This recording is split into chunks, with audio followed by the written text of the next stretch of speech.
ছোট্ট ছেলে মেয়েদেরকে ননির পুতুল করে গড়ে তুলবেন না, খবরদার। ওদেরকে কষ্ট সহিষ্ণু করে গড়ে তুলবেন। আপনি থাকতেই কষ্ট করা শেখান, তার জীবনটা স্মুথ হবে, তার ক্যারিয়ারটা ব্রাইট হবে, তার ভবিষ্যৎটা সুন্দর হবে। ছেলেমেয়েরা কিছু চাইলেই সাথে সাথে দিবেন। অনেক বাবা মা আছে এত আদর করে, এত বেশি আহ্লাদ করে, যা চায় তাই দেয়, পরে হিতে বিপরীত হয়, ঠিক কিনা? ছেলে মেয়েকে অভাব শেখান, ছেলে মেয়েকে কষ্ট শেখান, ওদেরকে সংগ্রাম শেখান, প্রতিকূল পরিবেশে কি করে টিকে থাকতে হয় এটার সবক শেখান। সেদিন লোকমান তাই করলেন, ছেলের সবর শিখাইলেন যে বাবা ধৈর্য ধারণ করো, আতঙ্কিত হবা না। আমার কোনো আলোচনায় ইউটিউবে কখনো পাবেন যে আমি দেশের বিরুদ্ধে কিছু বলেছি? আমি তো দেশের তরুণ প্রজন্মকে মোটিভেট করি, তাদেরকে ইন্সপায়ার করি। আমি আমার দেশকে ভালোবাসি, আমি আমার মাটিকে ভালোবাসি, আমি এদেশের কল্যাণ চাই। কেউ কোনো আলোচনায় আমার কোনো বক্তব্যকে দিয়ে তারা প্রমাণ করতে পারবে না যে আমি দেশের বিরুদ্ধে কথা বলি। বলেছি? দেশের বিরুদ্ধে আমরা কখনো কথা বলি না, কারণ আমরা প্রত্যেকে বাংলাদেশ। আমি বাংলাদেশ, তুমি বাংলাদেশ, আমরা বাংলাদেশ, ঠিক কি না?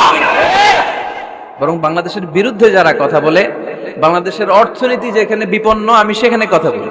আমরা চাই না বাংলাদেশের ইমেজ বাইরে নষ্ট হোক। শুধু দেশেই আমি এভাবে কথা বলি, আমি পৃথিবীর অনেক জায়গায় কথা বলি, সেখানে এরকম হাজার হাজার প্রবাসী বাংলাদেশি ভাইরা আমাদের সামনে বসে কথা শুনে। আমি সব সময় বলি, এমন কোনো কাজ করা যাবে না যেটাতে আমাদের লাল সবুজের পতাকার অপমান হয়। আমার কোনো আলোচনায় ইউটিউবে কখনো পাবেন যে আমি দেশের বিরুদ্ধে কিছু বলেছি?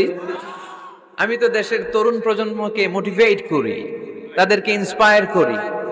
আমি আমার দেশকে ভালোবাসি, আমি আমার মাটিকে ভালোবাসি, আমি এদেশের কল্যাণ চাই। কেউ কোনো আলোচনায় আমার কোনো বক্তব্যকে দিয়ে তারা প্রমাণ করতে পারবে না যে আমি দেশের বিরুদ্ধে কথা বলি। বলেছি? দেশের বিরুদ্ধে আমরা কখনো কথা বলি না, কারণ আমরা প্রত্যেকে বাংলাদেশ। আমি বাংলাদেশ, তুমি বাংলাদেশ, আমরা বাংলাদেশ, ঠিক কি না? বরং বাংলাদেশের বিরুদ্ধে যারা কথা বলে, বাংলাদেশের অর্থনীতি যেখানে বিপন্ন আমি সেখানে কথা বলি। আমরা চাই না বাংলাদেশের ইমেজ বাইরে নষ্ট হোক। শুধু দেশেই আমি এভাবে কথা বলি, আমি পৃথিবীর অনেক জায়গায় কথা বলি, সেখানে এরকম হাজার হাজার প্রবাসী বাংলাদেশি ভাইরা আমাদের সামনে বসে কথা শুনে। আমি সব সময় বলি, এমন কোনো কাজ করা যাবে না যেটাতে আমাদের লাল সবুজের পতাকার অপমান হয়। আল্লাহর কোরআনের সবচাইতে দামি আয়াত, the greatest verse in the Quran. Ubayy ibn Ka'b রাদিয়াল্লাহু তাআলা আনহুকে বিষ্ণু সাল্লাল্লাহু আলাইহি ওয়াসাল্লাম জিজ্ঞেস করলেন, উবাই বলো তো কোরআনের কোন আয়াতটা সবচেয়ে সেরা? উবাই জানেন, তারপরে বললেন আল্লাহু ওয়া রাসূলুহু আ'লাম, আল্লাহ আল্লাহ রাসূল ভালো জানেন। দেখেন কত বিনয়ী ছিলেন সাহাবারা, জেনেও উত্তর দিতে চাইতেন না, ভাবতেন না জানি বিশ্বনবী নতুন কিছু আমাদেরকে জানায়। বিশ্বনবী আবার বললেন, তুমি কি জানো কোরআনের সবচেয়ে শ্রেষ্ঠ আয়াত কোনটা?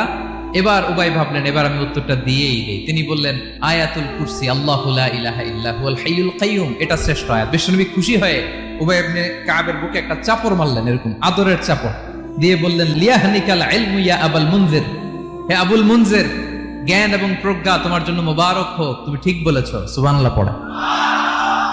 তাহলে এই প্রথম ইনফরমেশনটা আজকে জানলাম, কোরআনের সর্বশ্রেষ্ঠ আয়াতের নাম ৬,২৩৬টা আয়াতের মধ্যে থেকে সবচাইতে দামি আয়াত এটা।